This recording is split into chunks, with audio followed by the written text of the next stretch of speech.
la pregunta provocadora de qué tienen que ver los nuevos políticos lujosos de Morena con Xóchitl Gálvez y con Belinda. Y lo que tienen que ver, pues, es que justamente estamos viendo algunas de estas condiciones de movilidad social y también de topes que hay a la movilidad social que tienen que ver con otra cosa que también son, bueno, me gusta mucho esta teoría de los capitales de Pierre Bourdieu, que es un sociólogo, ¿no? Y bueno, voy a empezar hablando un poquito de estas tres cosas para luego ir a las gráficas, para luego irlas comentando y que se ponga bueno el chismecito. Probablemente aquí, como yo sé que no son tan de redes como yo, que me encanta el chismecito de redes, no vieron el tema de Belinda, pero bueno, Belinda hace poquito sacó una canción. Belinda andaba con el heredero de los Valiers, creo que es del Palacio de Hierro, y sacó una canción criticando mucho el clasismo, o sea, imagínense, Belinda, ¿no? Belinda. Todos tenemos en la mente quién es Belinda y cómo es físicamente Belinda, ¿no? Que tiene que ver hasta con lo que hablaba la semana pasada de esta cuestión de los genes y de ser rubia y de ojos azules, ¿no? Entonces, el punto es que, bueno, ella lo que cuenta en esa canción prácticamente es que a pesar de haber andaba con uno tan rico y tan de una élite económica, política, social de este país, que la peluceó, o sea, a Belinda, ¿no? Cuando Belinda ni siquiera es una chica que venga de abajo, ¿no? O sea, es también hija de empresarios, además tiene familia, bueno, ella nació en España, o sea, tiene eso que es también una cosa que es capital social, ¿no? Entonces, imagínense qué tan desigual puede ser este país para que alguien como Belinda haya sido peluceado porque no era suficientemente rica, prestigiosa, y élite. Suficientemente de élite, ¿no? Y bueno, y sacó esta canción donde usa a los aristogatos y tiene unas cosas muy chistosas, como que habla de comprar ropa en Loropiana, ¿no? Que yo ni sabía que existía porque yo tampoco sé nada de marcas, que es una tienda lujosísima. Entonces ahora que vemos a esto de irse a comprar, y estaba viendo en el chat que comentaban mucho esto, ¿no? Esto de comprarte ropa de marca, que se note el lujo, que se note que puedes pagarlo, claro, es un elemento de demostrar a veces cosas, pero también los que están súper ricos, ni siquiera se ve la marca, pero saben reconocerlas y bueno, ¿no? Entonces, tenemos ahí un caso de cómo alguien que está más o menos en la cima ni siquiera puede llegar a la mayor cumbre. Y tenemos luego otros ejemplos y este discurso de la derecha y meritocrático, ¿no?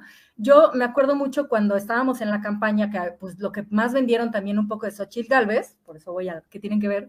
Pues era esto como de ella era pues de una comunidad indígena, pobre, vendía gelatinas, logró estudiar, ella presume mucho que a través de los estudios en la educación pública logró ser ingeniera y bueno, ahora es parte de ese pues 1% más rico de este país, o por lo menos 10%. Vamos a dejarlo en 5%, no sé. Y sin embargo, yo me acuerdo, o sea, cómo querían vendernos este discurso meritocrático y cómo es lo que siempre te venden de que no, es que si tú te esfuerzas, veas a Xóchitl Gálvez, ¿no? Puedes pasar de vender gelatinas a ser candidata presidencial y ser rica. Y no, eso no es cierto. O sea, digámoslo claramente, porque la verdad, eso le pasa, y ahorita vamos a ver los datos, pero eso le pasa, o sea, el caso de Xóchitl Gálvez es un 1% de la población de este país. Entonces, tengamos claro cómo no es cierto y cómo en nuestro país es tan desigual que no todas y todos tenemos las mismas oportunidades y que tienen que ver muchos más elementos, ¿no? Y que también por eso pasa esto, de que cuando llegas a un nivel, o bueno, está un poco esta crítica que yo nunca estuve del todo de acuerdo con López Obrador, por ejemplo, sobre todo de criticar el estudiar en el extranjero, cuando además la mitad de su gabinete, o sea, Claudia Sheinbaum estudió en el extranjero, Adán Augusto estudió en el extranjero, Marcelo Ebrard estudió en el extranjero, ¿sabes? O sea, siempre existió esa incongruencia también de criticar cosas que pues gente cercana a él también tuvo la oportunidad de hacerlo, pero recordemos que no todo el mundo tiene esa oportunidad y que por eso luego cuando hay estos personajes que tienen una oportunidad de andar de viaje en Europa en un hotel carísimo, pues también se les va a criticar, ¿no? Porque también no dejamos de tener esta, y la derecha cómo le está criticando, ¿no? O sea, ellos sí pueden irse a Europa a estar en hoteles carísimos, pero son los primeros que también van a señalar que lo hagan ahora personajes de Morena, ¿no? Está bien, está mal, bueno, ya tuviste toda una discusión, pero también como está esta parte como elitista y como de quienes sí pertenecen a un nivel donde pueden darse sus lujos y quienes no, ¿no? Entonces, bueno, dicho todo esto, vamos a hablar ahora sí del estudio de movilidad social que hace el Centro de Estudios Espinosa Iglesias. Este estudio se presentó hace un mes, se hace cada 6 años y bueno, también quiero decir, porque el otro día lo mencioné y alguien dijo como de, bueno, pero ese centro de estudios también está ligado a empresarios, sí tiene un origen empresarial, pero la verdad es que a mí me parece un trabajo súper serio el que hacen. Mucha de la metodología que usan es pues tomada de las encuestas del INEGI, justamente para medir estas cosas, y sobre todo son el único centro, o bueno, sí, casi los únicos que miden esto a nivel nacional, ¿no? Entonces me parece que es súper valioso lo que ellos han ido encontrando y además lo han ido ampliando a también ver cuestiones como el género e incluso el tono de piel, ¿no? Y cómo el tono de piel puede determinar también si puedes salir de esa pobreza o si puedes mantenerte en un nivel económico. Entonces, bueno, lo primero, si quieres mostrar la primera gráfica, es cuánta gente puede salir de la pobreza, ¿no? Que es un poco de lo que hablábamos. Entonces, bueno, aquí está muy bonito con muñequitos.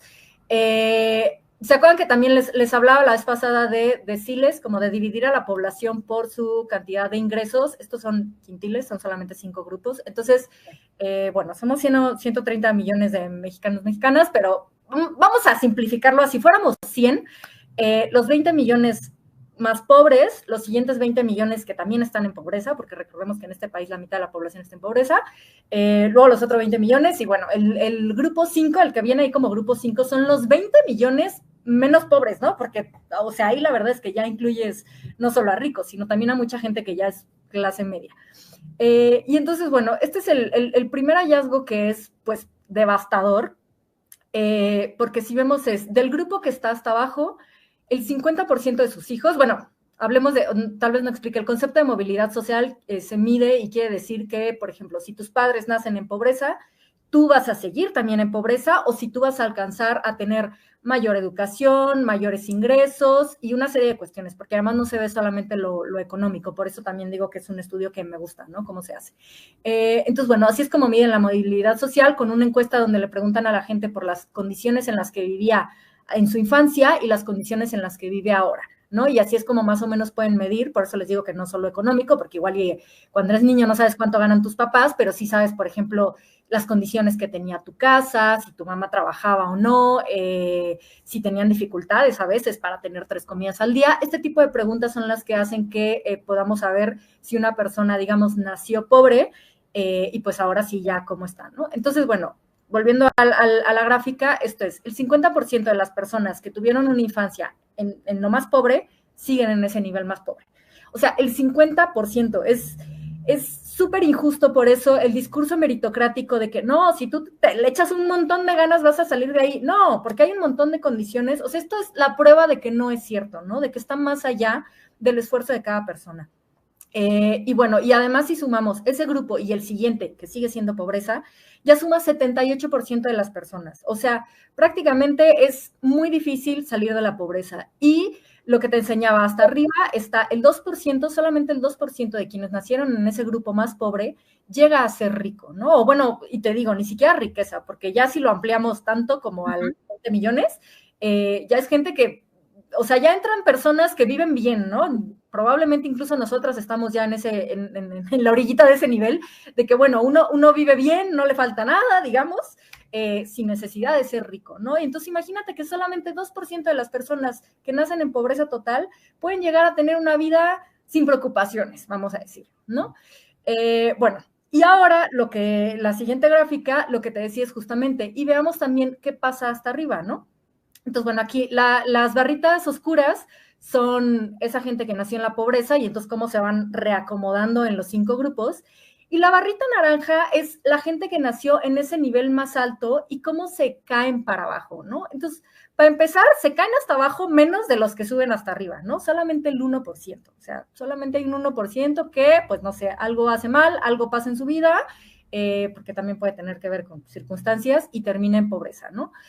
Pero el 51% de personas que nacieron en riqueza no se van a caer de ese nivel.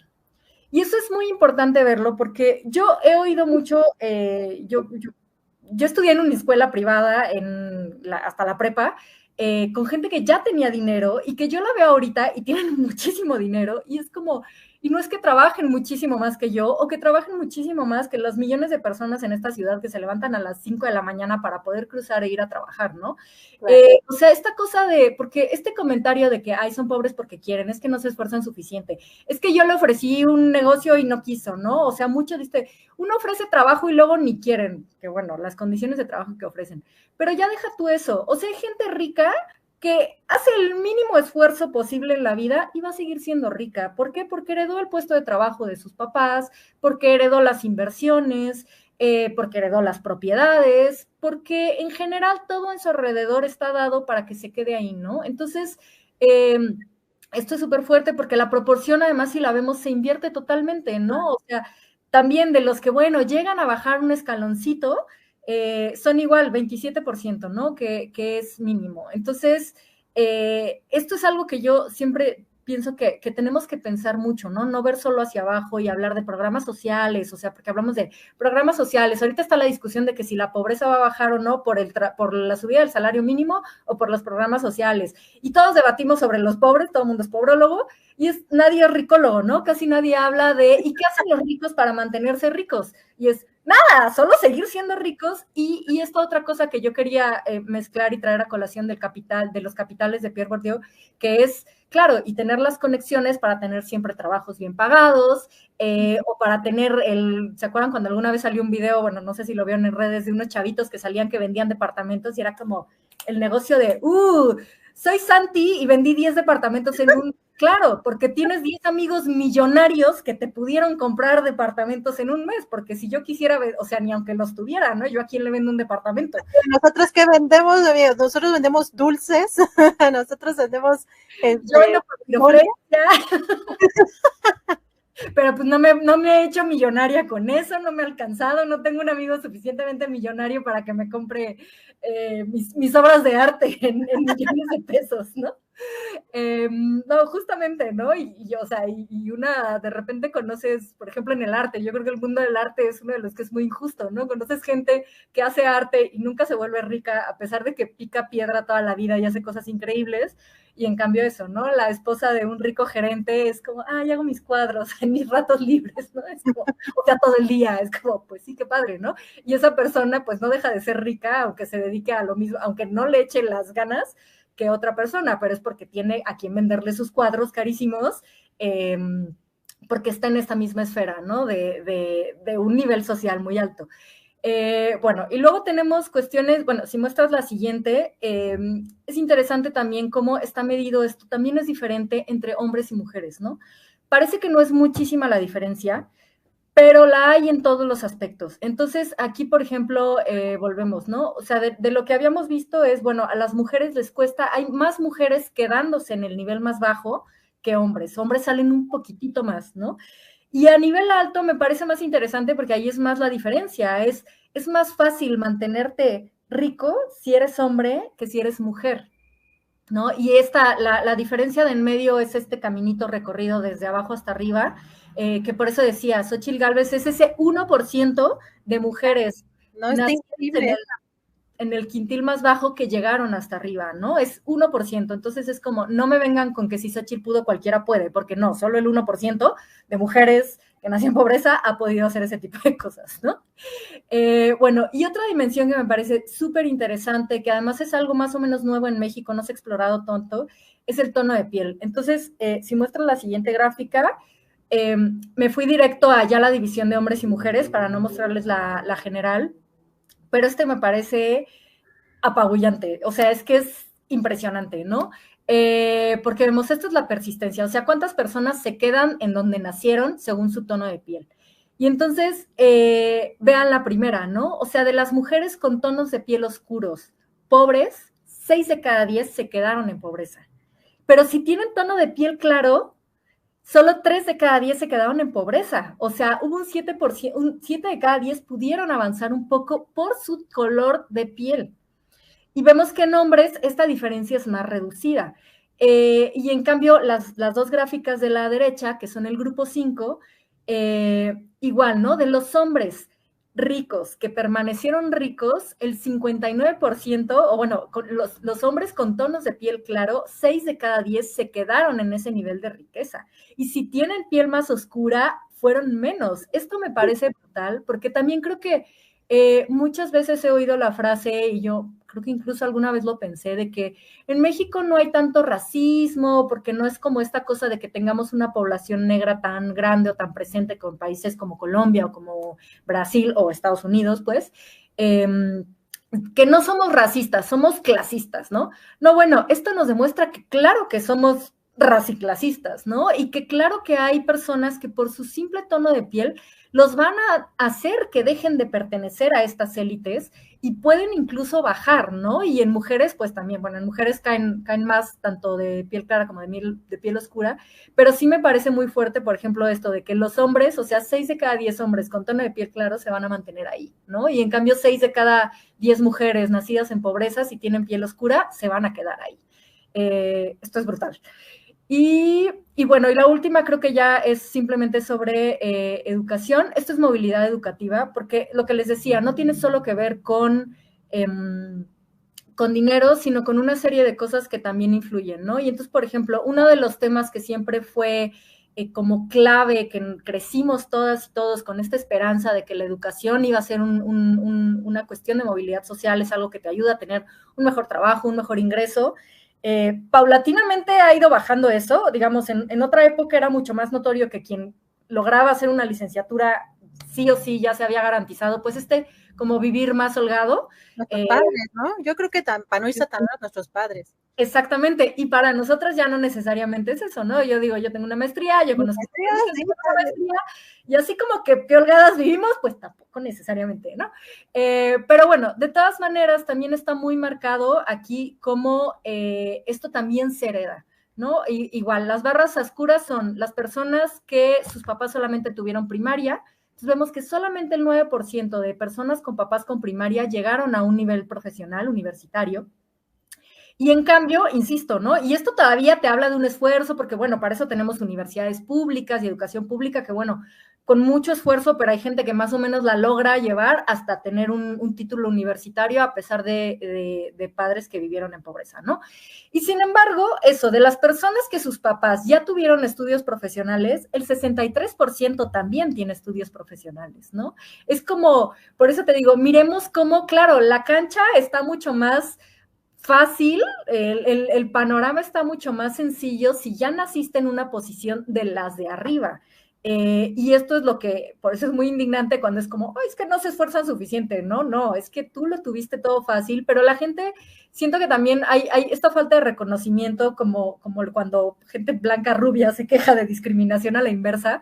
Es como, no, es que tú no estás viendo los privilegios, ¿no? O así como de, ay, ¿qué quieren que me sienta mal por ser rubia? No, no es que te sientas mal, es que te des cuenta de que eso ya te abrió muchas puertas sin que tú movieras un dedo. Lo que pasa es que, claro, como no mueven un dedo, pues dicen, pues yo no, yo me lo he ganado todo. No, no, no, simplemente sin mover un dedo tú ya tenías puertas abiertas que otras personas no tienen.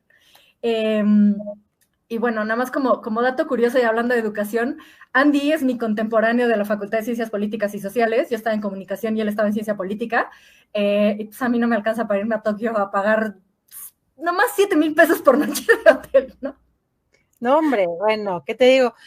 Mira, creo que hay muchos temas interesantes. Bueno, me parece imperdible todo este análisis que has hecho. Y les recomiendo el informe, es amplio y tiene otros temas, incluso tiene temas, por ejemplo, perdón que te interrumpí, este año incluso revisaron algunas cosas como de inclusión financiera, que también están bien interesantes, nada más que ya es súper clavado explicarlo, pero por ejemplo de cómo también tener padres o tener desde pues cierta infancia una cultura de tener una cuenta de banco, acceso a créditos, puede determinar tu situación de movilidad social, porque claro, en una situación de emergencia puedes echar mano de un crédito, ¿no? O a lo mejor puedes tener un crédito para una reparación de casa, para una educación, y en cambio personas que sus papás nunca tuvieron esto, que no tienen como ni siquiera esa cultura, porque también tiene que ver con una herencia como cultural, de desconfiar en los bancos o de decir, sí, ¿no? Yo saco un crédito, tengo tarjeta de crédito.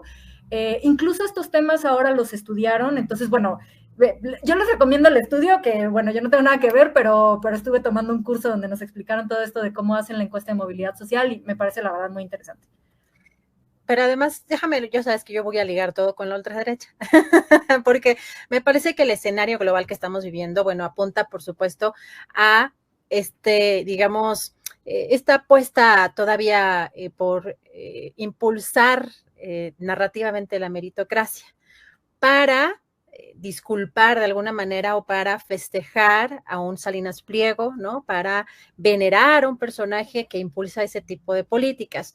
Por eso también el hecho de que este comercial que ha sido tan polémico en Estados Unidos con esta actriz Sydney Sweeney, ¿no? Que empieza esta ultraderecha a decir que pues somos envidiosas, sobre todo las mujeres, ¿no? O estas, las woke, ¿no? O estas corrientes woke, pues lo que no toleramos es la belleza, ¿no? Y ojo porque allí es justamente donde se está cocinando esa ultraderecha.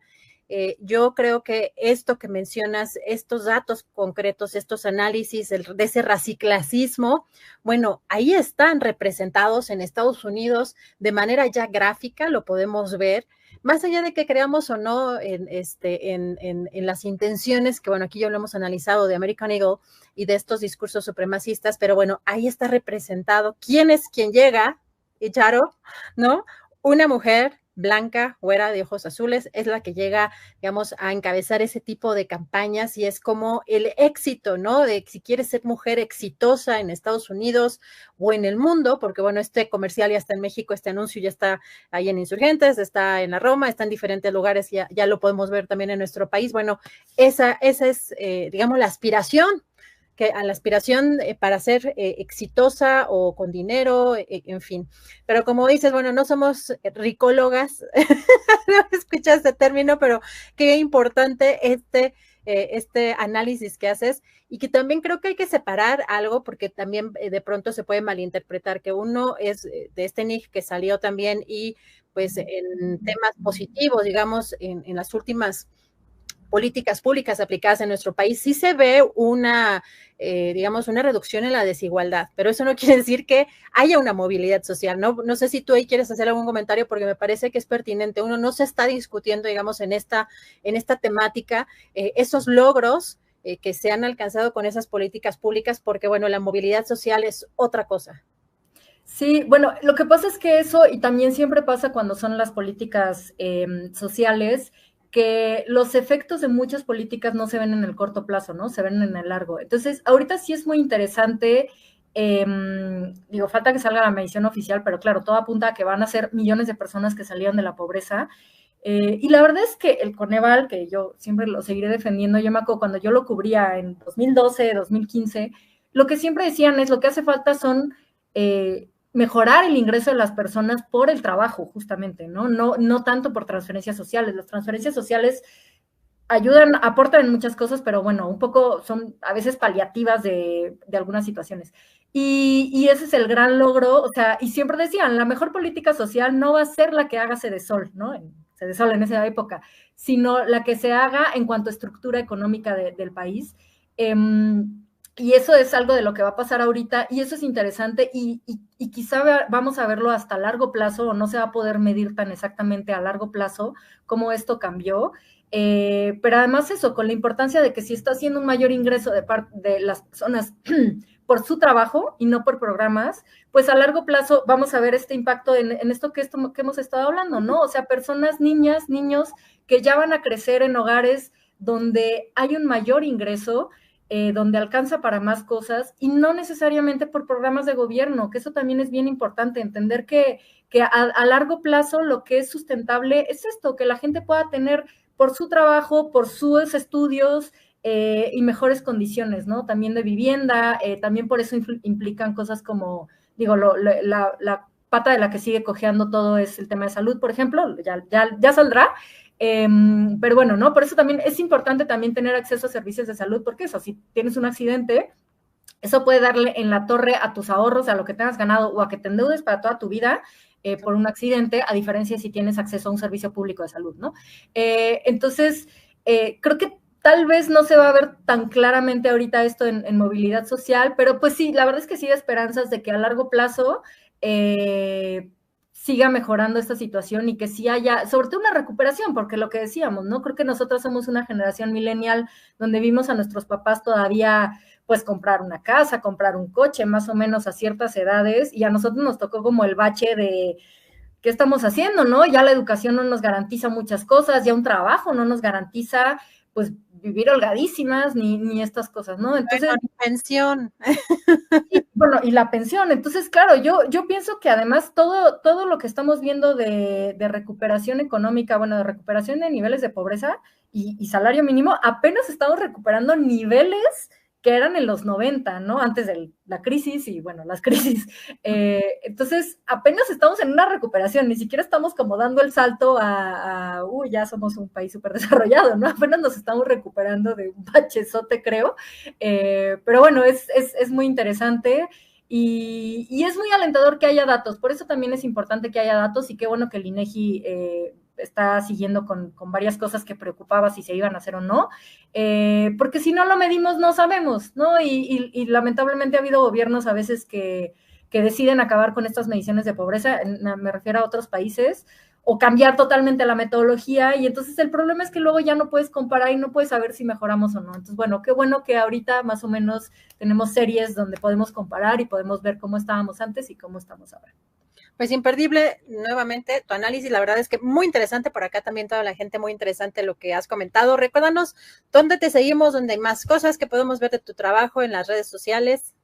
Ahí en donde ven mis arrobas, bueno, es mi cuenta personal y la de mi proyecto. Ahorita no he subido análisis de esto solamente es comentar un poco lo que sacó el Centro de Estudios Espinas Iglesias, pero bueno, por ahí siempre estoy también comentando estos temas.